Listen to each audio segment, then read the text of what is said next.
9 की तरफ। Word on and up start with capital letter when they are used as adverb, यानी कि up, on, these are basically preposition words, but जब हम इनको as an adverb use करते हैं, एडवर्ब वर्ड जिसके जो भी वर्ड हमको वर्ब या एडजेक्टिव को डिफाइन करता है, जैसे कि स्लोली अगर वर्ड है तो slow is an adjective word, slowly धीरे से अगर हम इसको बोलते हैं तो वो एडवर्ब हो जाता है।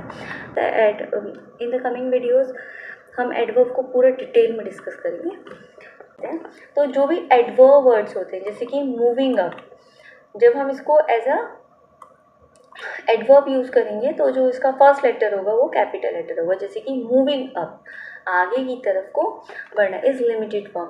यहाँ पर जो अप यूज़ हुआ है वो एज अ एडवर्ब यूज़ हुआ है, इसीलिए इसको क्या करा है, कैपिटल लेटर के लिए यूज़ किया गया।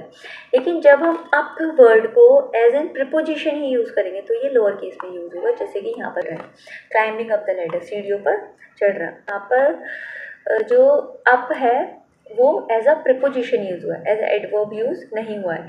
यहाँ पर जो मूविंग अप है ये ऊपर, ऊपर नहीं, ऊपर की तरफ मूविंग अप, ये एज एन एडवर्ब यूज़ हो रहा था, तो as a capital use, as a capital letter इसका फर्स्ट लेटर जो होगा वो कैपिटल लेटर होगा। लेकिन यहाँ पर जो अप वर्ड आया वो एज अ प्रीपोजिशन यूज़ हो रहा है, इसीलिए उसका जो फर्स्ट लेटर होगा वो कैपिटल नहीं लोअर केस होगा।